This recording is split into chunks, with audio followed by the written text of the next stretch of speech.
And they tell Martha and Mary, look, Jesus is here. Martha runs out to meet him. Martha now, she has what is called an unbelieving spirit. Because Martha now goes before Jesus and he said, look, if you would have been here, none of this would have happened. If you would have been here. So Jesus goes into kind of trying to explain to her. He said, look now, do you not believe that he's going to rise up? Then Martha's like, yeah, I believe he's going to rise up the last day. I believe that. But now Jesus now goes and says, look, I am the resurrection. I am the life. He that believeth on me, though he were dead, yet shall he live. Then he goes on to say this. Those that believe on me shall never die. See, some of y'all right now can't celebrate that because you thinking physical death. But baby, I come to understand physical death ain't doing nothing for the saint but sleep. Because if I physically die, I'm going to have a better resurrection. And get this, those that die in Christ are happy. And we're waiting to hear the trumpet.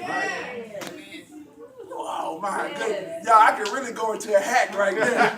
But he goes on to say, he goes, and then she walks off. Then here comes Mary. But she has a different spirit. She has a spirit of faith. And she says the same thing that Martha said. If you would have been here, my brother would not have died. But Jesus didn't go into trying to defend himself with Mary. He had to defend himself to the unbeliever. The reason why a lot of us are not experiencing deliverance is because Jesus is waiting to cooperate with your faith. He couldn't move to bring Lazarus out when he first talked to Martha because she didn't have any faith. He moved to bring Lazarus out when after he talked to Mary. Because now he was yoked up with someone that had faith. Look at your neighbor and say, you got to cooperate with God. You got to cooperate with God. Complaining is not cooperation. You got to cooperate with God. You got to cooperate with him. So now Mary says the same thing. He goes on. Jesus wept. That's where you find that scripture in there. Jesus wept. He goes on. And the scripture says he was troubled in his spirit. He was anxious. He was kind of troubled by the whole situation. But he goes on to the tomb. And here's Jesus.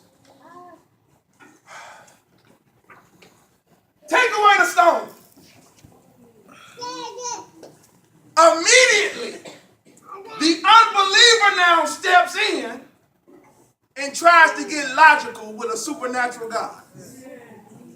Well, hold on, Jesus. Surely by now he's thinking, because you 4 days late. Come on.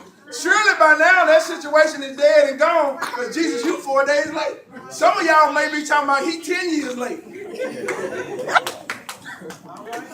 Come on.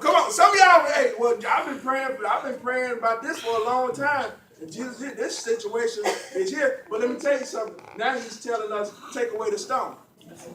If you stuck between a rock and a hard place, remove the rock. Come on, hold on. Remove the rock. Take away the stone. Take away the stone. Because once you get the stone out of the way, now I'm going to speak to Lazarus and tell him to come out. So now the workers, they literally take the stone and they push it to the side. Now the miracle can take place. After there's cooperation, now the miracle. So they said now, he said, Lazarus, come out. I hear you, baby. I hear you. Lazarus come out of there, and they Jesus now tell him, take the death clothes off of him. Take that stuff off of him. And Lazarus come out of there.